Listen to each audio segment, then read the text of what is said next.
जय श्री राम। आइए बढ़ी सभी अपने स्थान पर खड़े होकर आरती में सम्मिलित होंगे और महाराज जी से आरती कराने का मैं अनुरोध करूंगा। महाराज जी आरती कराएंगे बड़े ही भाव से और सभी अपने स्थान पर खड़े होकर आगे आ जाएंगे और परम पूज्य महाराज जी आरती करेंगे। आइए।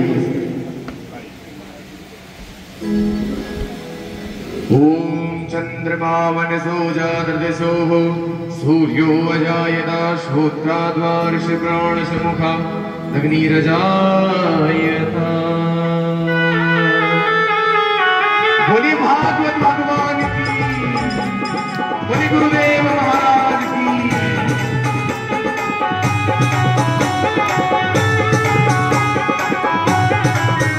श्री भागवत भगवान की आरती, पापियों को माफ से है आरती। श्री भागवत भगवान की है आरती, पापियों को पाप से है तारती।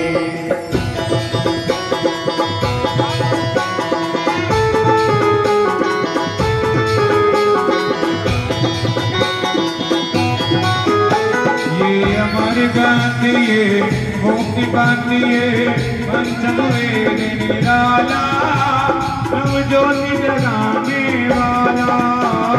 हमारे गांधिये मुक्ति बांधिये पंचम वेद निराला, नव ज्योति जगाने वाला। हरि नाम यही, हरि नाम यही, हरि नाम यही, हरि नाम यही।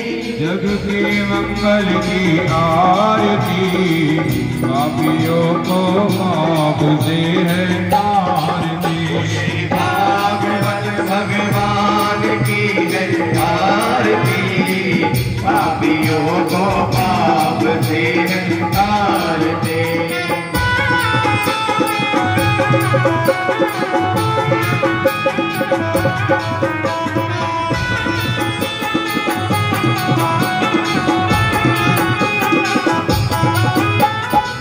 शांति गीत पावन पुनीत पापों को मिटाने वाला, हरि दर्श कराने वाला।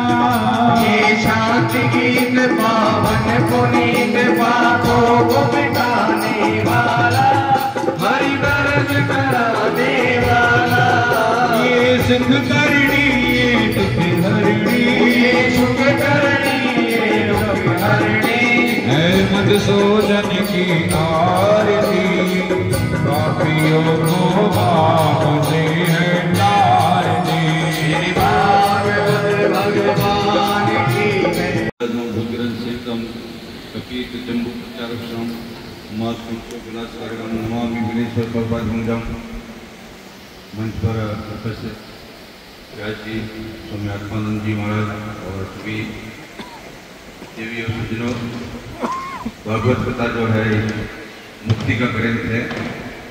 विशेष रूप से भागवत जो है अपने आप में भागवत पुराण, मान लीजिए कि किसी का भी बहुत से लोगों की मुक्ति नहीं होती है और बहुत परिवार में ऐसा होता है कि भाई किसी का हम लोग पिंडदान वगैरह भी करना भूल जाते हैं या कुछ और बहुत सी जो हमारा अंतिम संस्कार होते हैं उसको भी कुछ हमारा विस्मृत हो जाता है। तो भागवत सुनने से वो मोक्ष को प्राप्ति हो जाती है। विशेष रूप से जीवन में देखिए कि आपका ये दो बहुत बड़े प्रसंग भागवत में विशेष रूप से भगवान कृष्ण का ऐसा जो लीला है, भगवान का लीलाओं का बहुत वर्णन है। भागवत ग्रंथ क्या है कि ये भारत के जितने भी हमारे सदर्शन, जितनी भी उपासना पद्धति है, जितने भी साधु संतों की संप्रदाय है, सभी संप्रदाय में बहुत सम्मान्य ग्रंथ है और इसमें सभी ग्रंथ को गायन करते हैं, पता करते हैं। विशेष रूप से भागवत के अंदर में मान लीजिए कि एक दिन सबका जन्म होता है, उसका मृत्यु होना है, मृत्यु निश्चित है, ये सब हम लोग आपको सभी को जानकारी है। और ये देखिए कि जब राजा परीक्षित को भविष्यवाणी हो गया कि आपको किसी के 7 से 7वें दिन आपका मृत्यु होना है। और कंस को, जब कंस के लिए कंस ने जो है आकाशवाणी हुआ कि आपको भी जो है देवी के नंदी उनके गर्भ से उत्पन्न होने वाले पुत्र में जो है आपका मृत्यु निश्चित है। तो कंस ने क्या किया कि मैं मृत्यु को जीत लूँगा। उसने जो है मृत्यु को जीतने का उसने जो है अपने वासुदेव जी को, देवी जी को, सबको जो है अपने परिवार के सदस्य और अपना बहन को ही स्वयं उन्होंने जेल में डाल दिया और कारागृह में मुठ्ठों में डाल दिया। और देखिए कंस जो है उसने जो है कितना उसके जीवन में उसके बाद में भगवान का अवतरण हुआ और उसके बाद में उसको वध हो गया।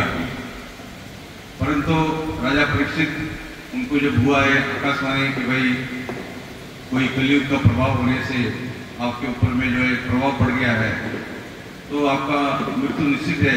तो उन्होंने बोला सहज में बोले कि भाई मैं जो सुखदेव जी से और सब संत महात्माओं के 88,000 ऋषियों के बीच में निमिषारण्य में उनका भागवत कथा सुनना, क्योंकि हमारा सबसे बड़ा चीज़ है कि हमारे जीवन में भी 7 दिन से ज़्यादा दिन नहीं होते हैं। एक 7 दिन होता है सबके जीवन में। किसी भी वार में हमारा मौत होगा, कोई सोमवार में जाएगा, कोई मंगलवार में जाएगा, कोई शनिवार में, कोई आइतवार में। 7 दिन सबके जीवन में 7 ही दिन होते हैं, 8वां दिन किसी के जीवन में नहीं आता है। तो बोले जीवन को सहज रूप में कि मोहन से जीव लोग जीव बुधा सनातना, हमेशा से व्यक्ति को बहुत बड़े जो है महान बनना कोई बड़ी बात नहीं है। सरल बनना, साधारण रूप में सरल बनकर सबके सेवा में भाव में लग जाना। जैसे कि वो एक प्रसंग आता है कि हमारा भगत माल में कि जब नागदास जी ने जो पूरा भगत माल को ग्रंथ को जो है लिपिबंद कर दिया तो उसको बोले कि भाई हमारा एक जो होता है कि जैसे माला होती है तो उसमें एक सुमेरु होता है, हम 108 का माला जपते हैं तो उसको ऊपर वाला सुमेरु बोले उसको उल्लंघन नहीं करना है, तो हर माला का सुमेरु होता है।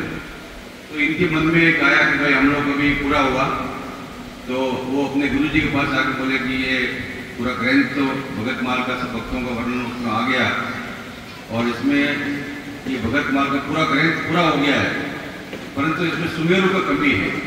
तो इन्होंने बोला कि भाई भंडारा करो। जैसे हमारे साधु महात्माओं में होता है कि कोई भंडारा होता है तो पंगत लगती है, और महात्माओं का क्या होता है कि जैसे भाई आपके लोगों के अंदर में शादी ब्याह का बड़ा महत्व होता है, ऐसे वृंदावन वगैरह संत महात्माओं में भंडारे का बड़ा एक होता है कि झारा भंडारा कि पूरा घर के सब आ जाओ। तो भंडारा का बड़ा उधर महत्व होता है और भंडारे में पंगत में सभी संत महात्मा एक ही पंक्ति में बैठते हैं, उनके कोई भेद नहीं होता है। भाई उसमें कोई वीआईपी रूम नहीं है, इधर में कोई वीआईपी कुर्सी नहीं लगा हुआ है, सब लोग वीआईपी है। तो एक पंगत एक साथ में लगता है। तो नवा महाराज जी ने जो भंडारा किया उसमें सभी संतों को बुलाया। तो एक बार क्या हुआ कि तुलसीदास जी महाराज को भी अयोध्या जी उधर अपना जहाँ भी निवास था काशी में उनको निमंत्रण दिया। तो वो ऐसा होता है कि भंडारे के समय कुछ अचानक कुछ अकबर ने बुलाया कि अकबर के पास में कुछ उनके चमत्कारों से प्रभावित था अकबर हमेशा से, और वो जो है उनकी भक्ति से परस भी हुआ था। कभी भी उन्होंने तुलसीदास जी ने कभी बोला कि मैं जो अताताई है उसको कभी राजा नहीं माना कि रघुपति राजा राम पति पावन सीताराम, तो मैं तो राजा राम जो राम को मानता हूँ, तुम्हारे को मानूंगा नहीं। तो ये उनको बुलाया, उनका सम्मान भी किया। तो वो दिल्ली आए हुए थे, तो उसने बोला कि भाई चलो दिल्ली गए तो वृंदावन भी होके जाते हैं। तो उन्होंने सुना तो एक बोला कि भाई यहाँ पर कोई नवादास जी का भंडारा हो रहा है, बड़ा पंगत है, साधुओं का पंगत लगा हुआ है। तो इन्होंने बोला सौभाग्य, तो देखा कि पंगत में थोड़ा समय हो गया, तो उसमें क्या है कि वो सारी पंगत बैठ गया, अब जगह नहीं है उसमें। तो जहाँ पर जूते चप्पल उतारते हैं तुलसीदास जी महाराज वहीं पर बैठ गए, वहाँ बैठ गए। उसके बाद में वो जो है उन्होंने कुछ अपना एक जो है कुछ पात्र लिया, उसमें तो पहले सपोरे कुल्लड़ वगैरह होता था तो उसमें सब्जी उब्जी आ गया। अब जो खीर के लिए पात्र नहीं रहा, तो वो जो पुरस्कार करने वाला आया उसने बोला कि इसमें जो है ये महात्मा जी का जूता है, इसमें खीर डाल दो तुम। बोले कैसे बात करते हो महाराज, तो झगड़ा जैसा हो गया, आवाज़ हो गया उसमें। बोले ऐसे तुम जो है पता नहीं कहाँ से मोबाइल आ जाते हैं, बोले ऐसे खड़िया पलटन आ जाते हैं। तो ऐसे उनके मन में एक भाव हो गया, तो वो आपस में झगड़ा होने लगा। तो नाबादास जी ने सुना कि पंगत में झगड़ा कैसा हुआ, तो वो भाग के आए उधर भाग के आए, देखे तो दोनों लड़ रहे हैं। तो उन्होंने बोला कि भाई ये जो है ये ऐसा ये क्यों लड़ रहे थे? तो उन्होंने बोला ये बाबा जो बोल रहे हैं कि भाई जूते में दे दो, जूते में गिर दिया जाता है, प्रसाद का अपमान हो जाएगा। तो तुलसीदास बोले भाई ये संतों का चरणों के रज, श्री गुरु चरण सरोज रज नील मन को सुधारी। तो जो गुरु के चरणों का रज से रज भी प्राप्त हो जाए तो उसमें भी अपना मुक्ति है। तो बोले उसमें जो है उनको डाल के पी लेंगे। तो बोले नहीं ऐसा नहीं। तो फिर वो है तुलसीदास जी को जो है दादाजी पठान के वो पूरा दंडवत किया। बोले महाराज आप तो बोले सुबह सिंहासन में बैठिए। बोले कि आपका सुमेर पर जो कमी था वो पूरा हो गया, अभी माला का जो है ये पूरा जो ग्रंथ जो पूर्ण हो गया, इसमें सुमेरु जो है तुलसीदास। तो भक्तों का जो भाव होता है, आप लोग जो है हमारा त्यागी जी उधर आके बोले कि मुझे मंदिर आना है गाजियाबाद को, मंदिर दुधेश्वर मंदिर में आए दर्शन करना, महाराज भागवत में आना। तो हमने बोला चलो इनको भाव से बुलाते तो आ जाते हैं।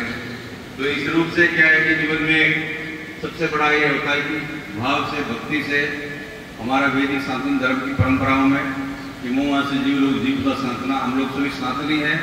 और इस भाव से इस दृष्टि से हम हमेशा से भगवान को कभी भी अपने से पृथक नहीं मानते, अलग नहीं मानते। हर क्षण प्रभु परमात्मा हमारे निकट है, हर समय में हमारे पास में है।